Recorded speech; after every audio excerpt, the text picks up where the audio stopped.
Once feared in prehistoric legends, crocodiles have transcended their savage image from the swamps to become one of the most valuable raw materials on the planet.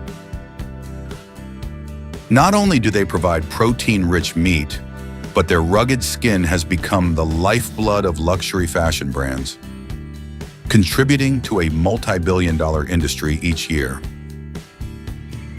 But where does the journey of transforming a wild reptile into high-end fashion truly begin?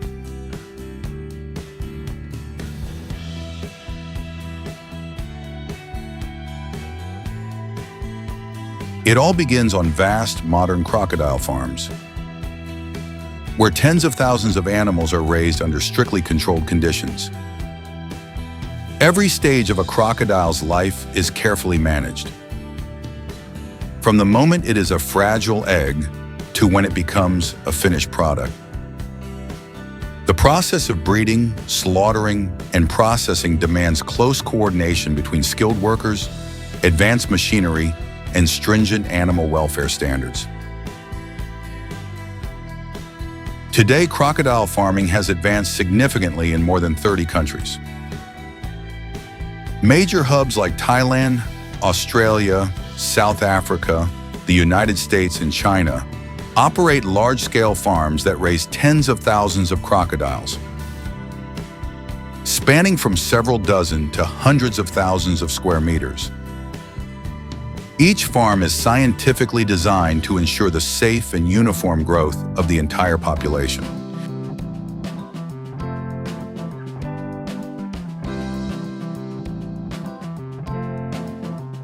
So, what makes crocodile skin and meat so valuable? First and foremost, crocodile leather is prized for its exceptional durability, unique texture, and rare natural sheen. Handcrafted bags made from this luxurious material can range from several thousand to hundreds of thousands of dollars. With iconic pieces like the Hermes Himalaya Birkin fetching up to $500,000 US.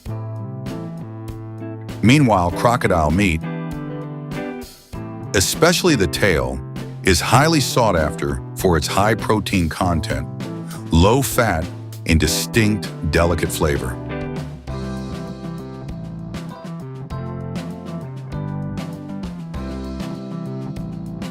It all begins during breeding season, when female crocodiles are moved to semi-natural ponds. Farmers prepare soft, dry sand around the pond edges to encourage the females to dig nests. Each crocodile can lay between 20 to 80 eggs in a single clutch. But this is also the most dangerous phase. Mother crocodiles become extremely aggressive in guarding their nests. Egg collectors must act swiftly and with great precision to avoid attacks, while also making sure not to disturb the egg orientation, as even a slight rotation can kill the developing embryo inside.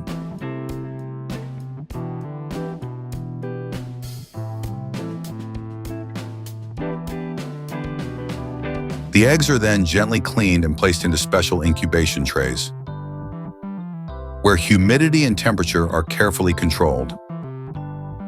Interestingly, the incubation temperature determines the sex of the hatchlings. Temperatures above 32 degrees Celsius produce males, while those below 30 degrees Celsius result in females. After nearly 3 months, the eggs hatch. The young crocodiles are transferred to specialized rearing tanks, where clean water, nutrient-rich food, and stable temperatures are continuously maintained.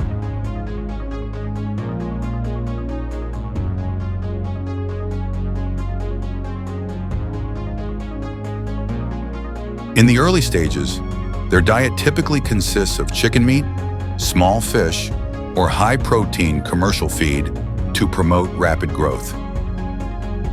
Although their wild instincts remain strong, feeding them on a strict schedule and in proper portions helps reduce aggression and ensures uniform growth. After about 2 to 3 years, they reach the ideal weight and size for harvesting.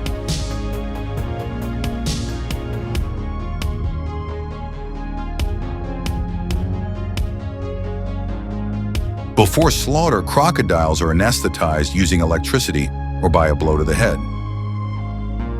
The goal is to render them unconscious to ensure worker safety and preserve the quality of the skin and meat.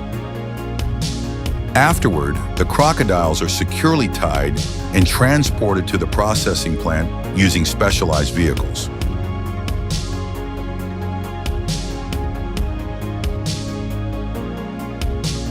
Here, workers carry out the slaughter by cutting the main artery, causing the crocodile to die quickly while still unconscious. After being cleaned, the animal is moved to the skinning stage, a task assigned only to the most skilled workers. The skinning process requires great finesse and extreme precision. The softest and most valuable part of the crocodile skin lies on its belly, which is why the incision is made along the belly line instead of peeling from the limbs like with many other animals. A flawless crocodile skin measuring around 1 to 1.5 meters can fetch anywhere from several hundred to tens of thousands of dollars.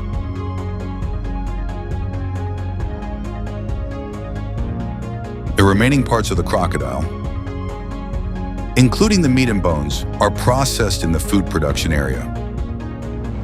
The most popular cuts are from the tail, followed by the ribs, back, and neck. All of these are carefully categorized, trimmed and packaged for high-end restaurants or export markets.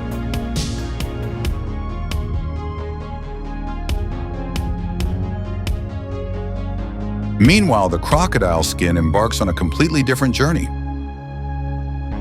One where craftsmanship, technology, and time determine its final value. After being washed with high-pressure cold water, the skin is preserved through deep freezing or dry salting to await transport to the tannery. At the tannery, the skin is manually sorted based on size, thickness, uniformity, and the number of defects. Only the finest pieces of skin are sent for the tanning process, which lasts from 1 to 3 weeks. During this time, the skin is treated with enzymes or chemicals like chrome to soften and make it water-resistant. Next, the skin is carefully shaved to an even thickness of about 0.8 to 1.2 millimeters, which is the standard for the fashion industry. The dyeing process is also highly intricate, often done by hand or semi-automatically, with the goal of preserving the natural texture and patterns of the skin. Some brands even request special effects like ombre, metallic finishes, or color transitions to create a unique signature look. After dyeing, the skin is polished and coated with wax or hand oils. Some places even still use smooth stones for traditional polishing. Finally, the leather is carefully packaged and sent to top global fashion houses like Louis Vuitton, Hermes, and Gucci, where it will be crafted into expensive, high-end products. From the small egg in a sandy nest to the fashion runways of Paris. The journey of the crocodile is a testament to the fusion of modern agriculture, advanced technology, and human luxury demands. A value chain built not only by courage and skill, but also by meticulous attention to detail, transforming a wild creature into a symbol of prestige and power.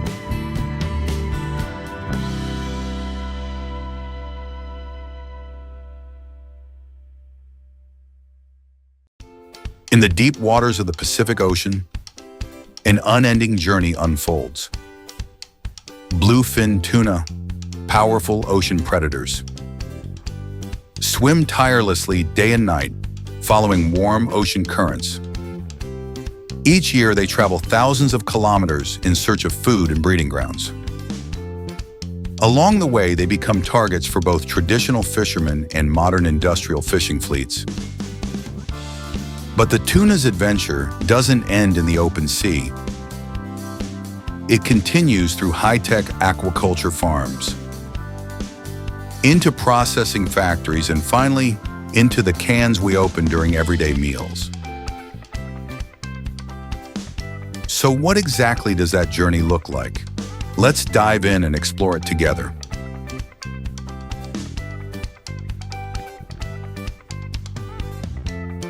Beneath the deep ocean surface, massive dark shadows glide by at astonishing speeds. These are tuna, among the ocean's most relentless migratory fish. Each season, they gather in large schools, sometimes numbering in the hundreds, journeying along warm currents to reach feeding grounds and ideal spawning areas.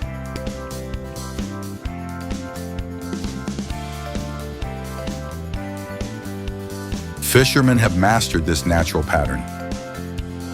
Specialized fishing vessels known as purse seiners, equipped with radar, fish finders, and support boats, move in to intercept the schools. They deploy massive nets to encircle the entire group of tuna. Once trapped, the net is slowly hauled to the surface, enclosing hundreds of fish in a tight circle. This technique allows for harvesting a large number of tuna in a short period of time.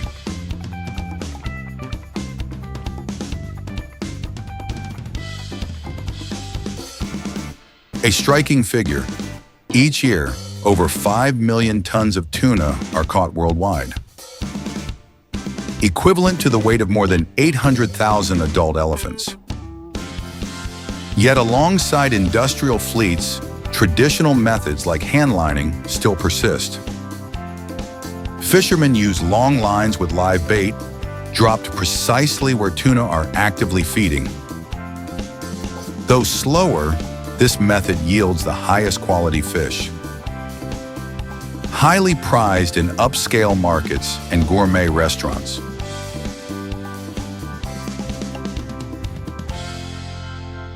Right on board, the tuna are quickly pre-processed to maintain maximum freshness.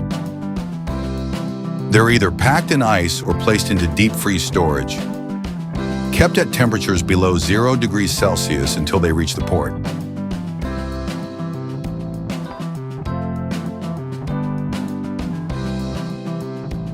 However, overfishing is pushing some tuna species towards serious population decline. To tackle this challenge, a more sustainable approach has been developed: offshore tuna farming. But this is no simple task. Tuna are unlike most farm fish. They require vast open space, clean ocean water with constant circulation, and a diet that closely mimics what they eat in the wild. The tuna's diet consists mainly of fresh fish, processed right at the farm to ensure optimal nutrition.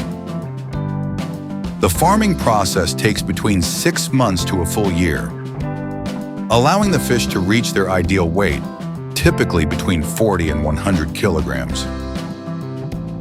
On harvest day, the mature tuna are carefully lifted aboard using specialized cranes in a quick, precise operation designed to preserve peak freshness.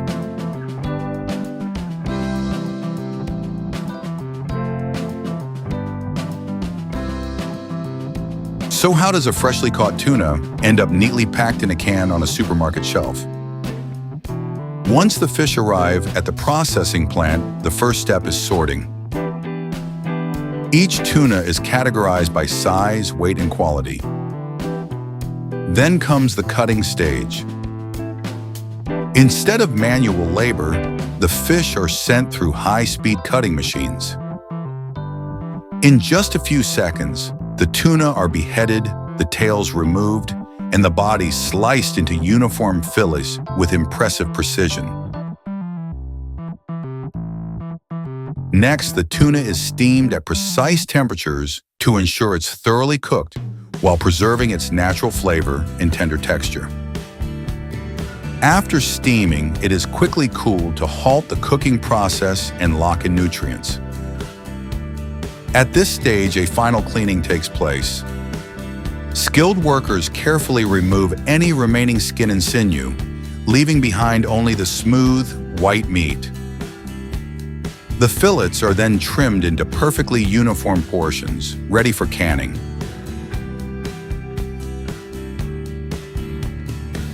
Before packaging, the tuna must pass a strict quality control process. Metal detectors scan for any foreign objects, and each portion is weighed to ensure absolute safety and consistency. Then, the tuna moves on to conveyor belts, either minced or kept in whole pieces, before being packed into pre-sterilized cans or glass jars.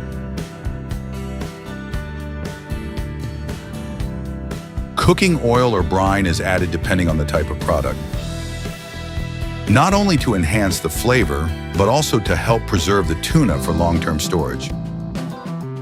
Once sealed, all cans are thoroughly washed and sterilized one final time to ensure food safety and hygiene. Finally, the tuna cans are labeled, boxed, and stored in cold warehouses, ready to be shipped across the globe.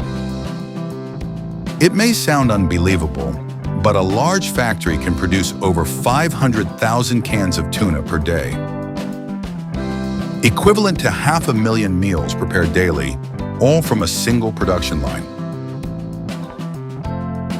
Now you know, behind every small can of tuna lies a grand journey.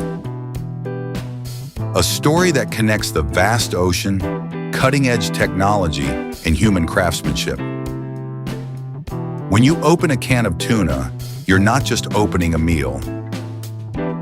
You're unfolding a tale of remarkable effort and precision.